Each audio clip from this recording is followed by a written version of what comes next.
실상요구 연화경.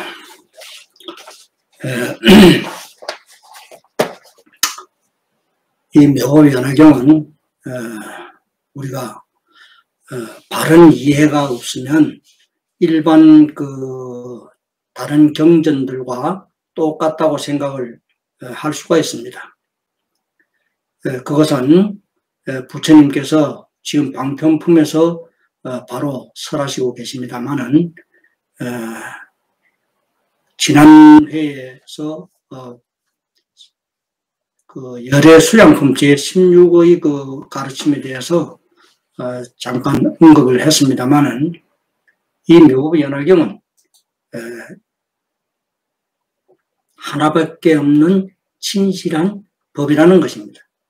그 이전에 설한 가르침에 대해서는 방편이라는 것을 명확하게 드러내신 가르침이기도 합니다. 경문을 보겠습니다. 그때 모든 범왕과 모든 하늘의 제석과 호세 사천왕과 대자재천과 아울러 다른 모든 하늘의 무리들 백천만이 공경하여 합장하고 예배하며 나에게 법문설하기를 청하는지라. 나는 곧 스스로 생각하기를 만일 다만 불성만을 참탄하여도 중생이 고에 빠져 이 법을 능히 믿지 못하여 법을 배반하고 믿지 않는 고로 사막도에 떨어지리니 내가 차라리 법을 설하지 않고 곧 열반에 들려 하다가 저 과거의 부처님이 행하신 방편력을 생각하고 내 지금 얻은 도를 또한 근교에 맞춰 삼성으로 설하리라. 이런 생각을 할 때 시방의 부처님이 다 나타나시어 맑은 음성으로 나를 위로하여 말씀하시되 장하고 착하도다. 석가문 제일의 도사시여 이 무상법을 얻었건만 모든 부처님을 따라 방편력을 쓰려 하느냐.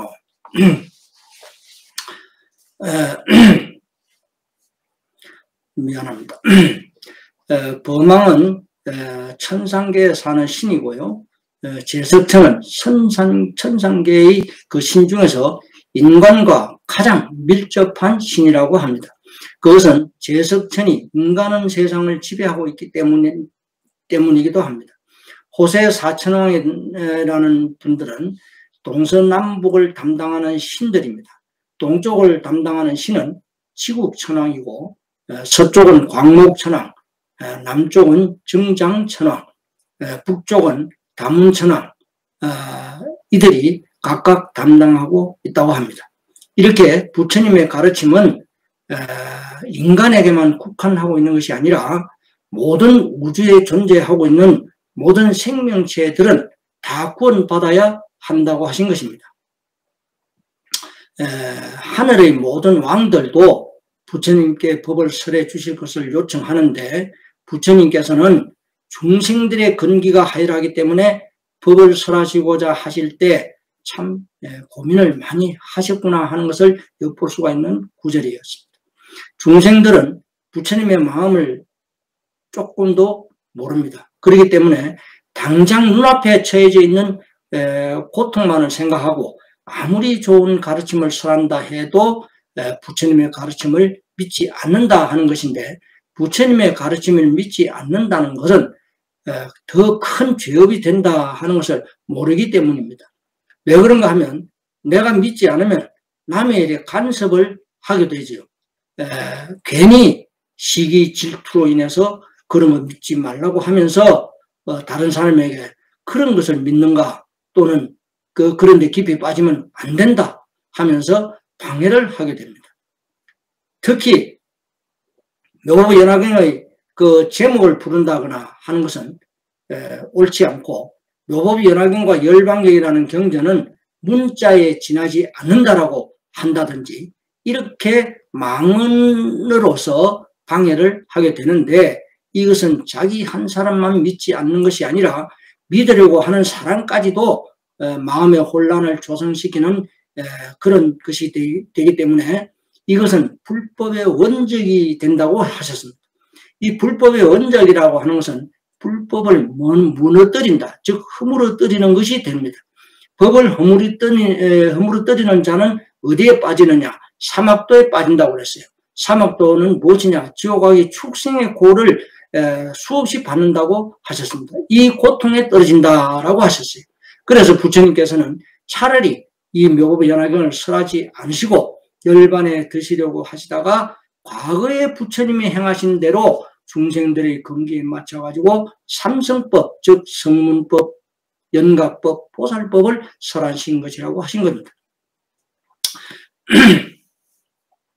과거에 부처님이 이러한 석가모니 부처님의 말씀을 듣고 석가모니 부처님을 착하고 착하신 석가문 제1의 도사시여라고 찬탄하신 것입니다.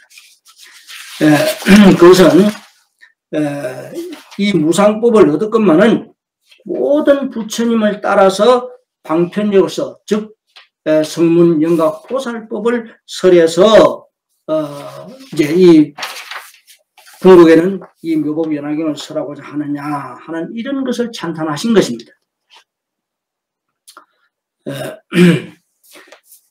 작은 지혜 가진 자는 작은 법을 원하고 스스로 성불할 것을 믿지 않는지라 이런 까닭으로 방편으로서 분별하여 모든 과를 설하고 다시 삼성을 설하였으니 다만 보살법을 가르치기 위함이라고 하셨습니다. 그래서 참 중요한 부분이 되겠습니다.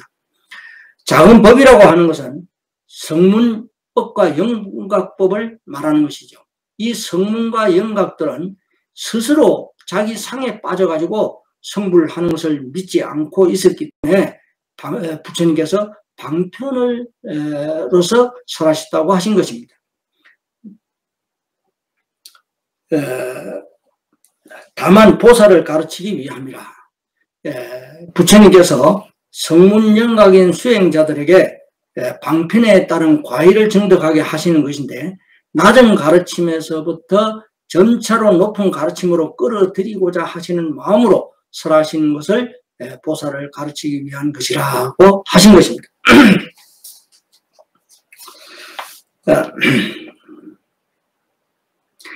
나는 흐리고 악한 세상에 나왔으니 모든 부처님이 설하신 바와 같이 나도 또한 순히 따라 행하리라. 이 같은 생각을 하고 곧 바란으로 가서 모든 법의 정멸상을 말로 설하지 않고 방편력을 가지고 5 비구를 위해 설하였으니 이것을 이름하여 전법륜이라 함이라. 마음이 악해짐으로 해서 세상도 악하게 되죠. 그래서 흐린 세상으로 변하게 됩니다. 그렇기 때문에 부처님께서 흐리고 악한 세상이라고 한 것입니다. 보리숲 밑에서 시달다 태자가 고행 끝에 정강을 이루신 후에 최초로 천상계의 대보살들에게 화엄경을 20하루 동안 설하신 후에 5 비구에 가셔가지고 아함경의 가르침을 설해서 최초로 이들을 교화시킨 사람이 그때 곧 5 비구가 되겠죠. 당시에는 바람문교가 성행을 해가지고 고행하는 것을 중시하는 시대였습니다. 시달 태자가 결정체인 부처를 이루기 위해서 우유를 가지고 지나가던 15, 16세 되는 처녀로부터 우유 한 잔을 받아 마시는 것을 보고 5명의 시봉하던 비구들은 시달 태자가 수행자로서 계를 어겼다라고 생각을 하고 그것에 실망을 해가지고 이 태자 곁을 떠나서 녹야원으로 가게 됩니다. 그래서 거기서 자기들끼리 수행을 하고 있는데 부처님이 부처를 이루시고 난 후에 화엄경을 설하시고 난 다음에 이제 아함경을 설하시고자 그들에게 가신 겁니다. 그것은 말하자면 정멸상을 말로 설하지 않고 방편력을 가지고 5 비구니를 설하였다라고 하셨죠. 이것은 전법륜이다라고 하신 것입니다. 여기서 이제 태자가 수행을 하면서 우유를 받아 마신 것은 중요한 부분이 되겠습니다. 그죠? 왜냐하면 사람이라는 이 육신이라는 것은 건강이 없으면 부처를 이룰 수가 없다는 뜻입니다. 아야 교진여 등 5 비구가 부처님의 최초의 이제 제자가 됩니다. 그리고 전법륜이라는 뜻은 법을 받기와 같이 굴린다는 뜻인데 부처님이 되셔서 당시 녹야원에 있던 아야 교진여 등 5명의 그 비구에 가셔가지고 최초로 가르침을 설하신 것, 즉 아함경을 두고 전법륜이라고 하신 겁니다. 그 다음에 열애가 출현하면 부처님의 지혜를 설하고자 하는 까닭이니 지금이 바로 이때라. 부처가 되는 것은 오직 일불성, 즉 묘보연화경에 있기 때문에 수 없는 가르침을 남겼지만은 그것은 방편으로 설하신 것이고요. 모든 법은 일불성에, 즉 일성법에 귀착한다는 것을 밝히는 것입니다. 모든 인간은 제각각 모습이 다르지만 궁극에는 다 같이 부처가 된다는 것이죠. 부처님은 중생들의 건기가 성숙해지기를 기다려왔는데 지금이 바로 이 묘법연화경을 설하실 때가 돼서 묘법연화경을 설하신다 하는 뜻입니다. 이 묘법연화경은 방편법이라는 것을 다 설하시고 난 다음 때가 돼서야 비록 설하신다 하는 것을 밝히신 것입니다. 방편법을 다 설하셨다 하는 것은 화엄경, 아함경, 방등 12부경, 대반야경을 다 설하시고 나서 이제 때가 됐다라고 하신 것입니다. 그만큼 이 묘법연화경은 함부로 설하지 않고 반드시 때가 돼서야 설하신다 하는 뜻이 되겠습니다.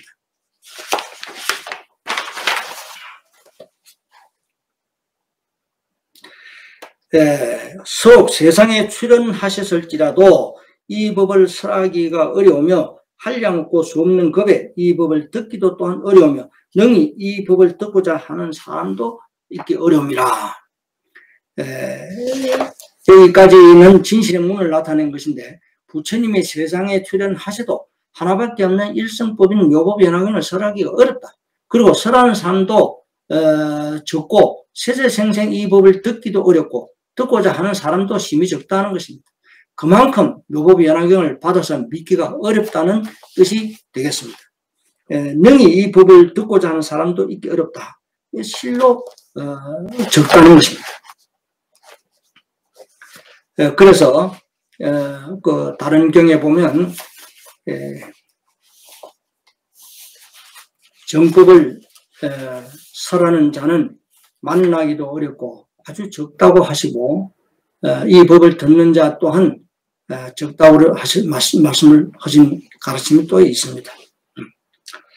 이미 몇 번 제가 설한 바가 있기 때문에 그렇게 아시고 이 묘법연화경은 받아서 믿기가 어렵다 하는 것을 밝히신 것입니다. 비유컨대 우담바라의 이 꽃을 일체가 다 사랑함과 즐거워함은 선상이나 인간계에 희화하여 때가 되어야 한번 피어난가 같느니라. 법문을 듣고 환희하여 단 한마디의 말로 찬단할지라도 곧 이미 일체 삼세의 부처님을 공양함이 되느니라. 우담발이라는 꽃은 3000년에 한 번 핀다고 하는데 묘법연화경의 법문은 우담발의 꽃이 핀 것을 보기가 어려운 것처럼 이 묘법연화경을 바르게 받아서 믿기 어렵다. 또한 이 법을 설하기도 어렵다 하는 뜻이 되겠습니다. 이 묘법연화경을 만나기도 어렵고 설사 만난다 하더라도 바른 믿음을 가지지 않고 수박의 겉만 보고 맛있다고 하는 것과 같다는 뜻입니다. 수박을 먹을 때는 반드시 잘라서 그 속을 먹어야 하는데 속은 먹지 않고 겉에 파란 줄무늬 있는 그것만을 가지고 혀를 가지고 빨고 있다는 뜻이 되겠습니다. 그렇게 되면 그 수박의 진 맛을 알 수가 없죠. 이와 같은 것입니다. 그래서 이 묘법연화경을 다시 말해서 묘법연화경을 받아서 이 묘법연화경을 그 제목을 입으로 부르는 행, 이것을 하기가 어렵기 때문에 그것은 불보살의 명화만을 부르는 상법 시대의 신앙에 빠져있게 되는 것이죠. 그리고 이 묘법의 법문을 듣기가 어려운 것은 설하는 사람도 극히 적고 설사 설하더라도 믿고 받아 가지지 않는다는 뜻이 됩니다. 이 묘법연화경의 법문을 듣고 한 번만 찬탄을 해도 3세 부처님을 공양한 것이 된다고 하셨습니다. 그리고 방편품에서 불교를 믿는 모든 사람들에게 근본적인 교훈을 설하신 부분이 되고 성문과 연각도 성불을 할 수 있다 하는 것을 밝혀가지고 그 이성에게, 즉 성문과 영광이 이성에게도 희망을 주신 가르침이다 라는 것입니다.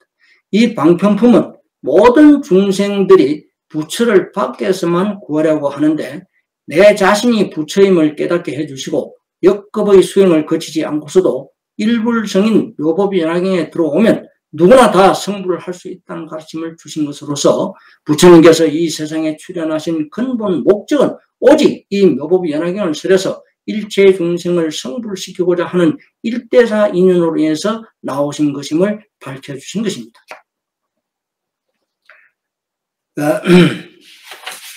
일불성의 모든 법은 모든 보살을 교화하며 성문 제자가 없느니라. 너희들 사리불 등의 성문과 보살은 마땅히 알라. 이 묘법은 모든 부처님의 요긴한 비밀이니라.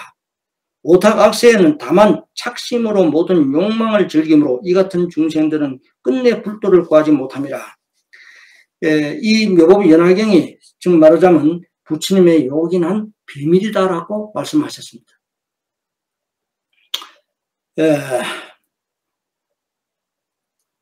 오탁악세는 특히 집착하는 마음으로서 오직 욕망에 빠져 있기 때문에 중생들은 불도에 들지 못하고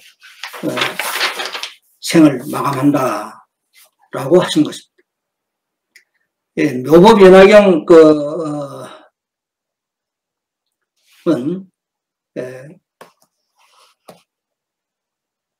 서품 제1에서부터 안락행품 제14까지를 정문이라고 합니다. 이 정문의 핵심이 바로 이 방편품이 됩니다. 방편품의 핵심이 어디 있느냐? 제법실상의 법인 10여시가 됩니다. 서품에서 안락행까지를 정문 또는 적불이라고도 하고요. 이 정문에서는 방편품이 가장 중요한 가르침이다 하는 것을 다시 한번 말씀드립니다. 방편품을 이제 요약을 해서 한번 말씀드리면 묘법연화경은 제자들의 질문이 없이 부처님 스스로 설하시는 법으로서 이것을 무문자설이라고 합니다. 사리불 존자가 부처님께 3번이나 법을 설해 주실 것을 간청하는데 이것을 삼지삼청이라고 합니다.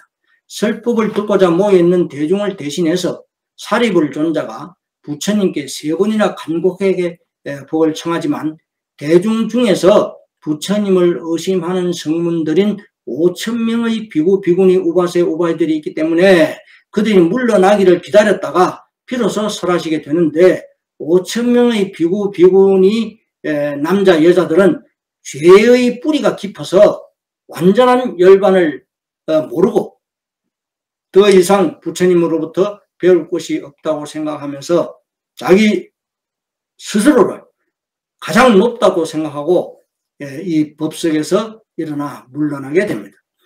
이들이 물러나고 난 후에 비로소 부처님께서 방편품을 설하시게 됩니다. 이들이 물러나고 남은 대중들에게 부처님은 순수정실의 열매라고 하셨습니다. 이 순수정실의 열매란 미래에 성불할 사람이다라는 뜻입니다. 부처님이 설법하시는 그 방법은 계시오입이라는 즉 사불지견에 있다고 했습니다. 그것은 진실의 가르침에 들어오게 한다는 뜻입니다. 이 묘법연화경은 설하기도 어렵고 듣기도 어렵고 믿기도 어렵다고 하시고 부처님이 이 세상에 출현하신 것은 오직 일대사의 인연임을 명백하게 밝히시고 제법실상의 그 10여시를 설하신 것인데 하나의 생명이 만들어질 때 과거에 지은 그 인과로 인해 가지고 만들어지는데 이것이 세세생생 이어지고 있지요. 이것을 윤회라고 합니다. 부처님의 법을 만나기 전에는 세세생생 이어져서 생겨나는 이것을 선업 또는 악업으로서 이것을 업보라고 합니다.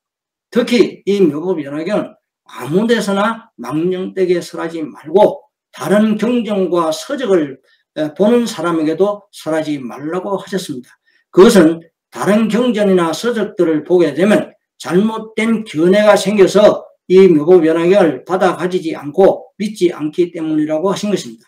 그래서 이 묘법연화경은 때가 되어서야 설하시게 되는데 곧 금정시시라 지금이 바로 그 때라고 하신 것입니다.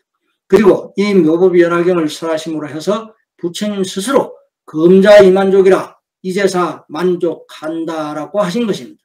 이 묘법연화경을 받아 가지고 믿으면 한 사람도 성불하지 않는 사람이 없다고 하신 것은 즉 무일불성불이라고 하셨죠.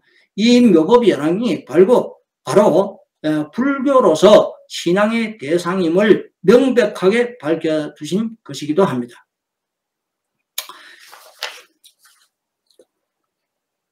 이를 배워 익히지 않는 자는 이 법을 능히 깨닫지 못하느니라. 너희들은 이미 모든 부처님이 세상의 스승이 되시어 근기를 따라 방편으로 하신 일을 알았으니 다시 모든 의욕을 없이하고 마음에 환희심을 내어 마땅히 성불을 할 것을 알지니라. 이제 이렇게 말씀을 하시고 이제 방편품의 끝을 맺는데요. 이 묘법연화경을 설하시기 이전에 설하신 그 가르침으로서 화엄경, 아함경, 방등 12보경, 대반야경은 방편의 가르침으로 설하신 것을 잊지 말라고 하시고 이것은 수행자들을 위해서 설하신 것이라는 것을 명확하게 밝히신 것입니다. 신앙의 대상으로 설하신 가르침이 아니라 수행을 하는 수행자들에게 설하신 것임을 바르게 알아야 하겠습니다. 수행자들에게만 설한다고 해서 수행자들이 공부를 해서 그럼 왜 그들에게 부처님께서 가르쳤느냐? 그것은 바로 그들로 하여금 이 법을 설하게끔 하기 위해서 그들에게 먼저 가르침을 주어서 방편을 가르쳐서 진실의 문에 들게 하신 것입니다. 반드시 이 묘법연화경을 믿고 의지하면 성불한다 하는 것을 믿으라고 하시고 방편품을 끝맺게 되었습니다. 지금까지 설하신 방편품의 가르침은 의심을 품지 마라. 환희심을 내서 이 묘법연화경을 믿으면 반드시 성불한다는 것을 믿고 행하라고 하시면서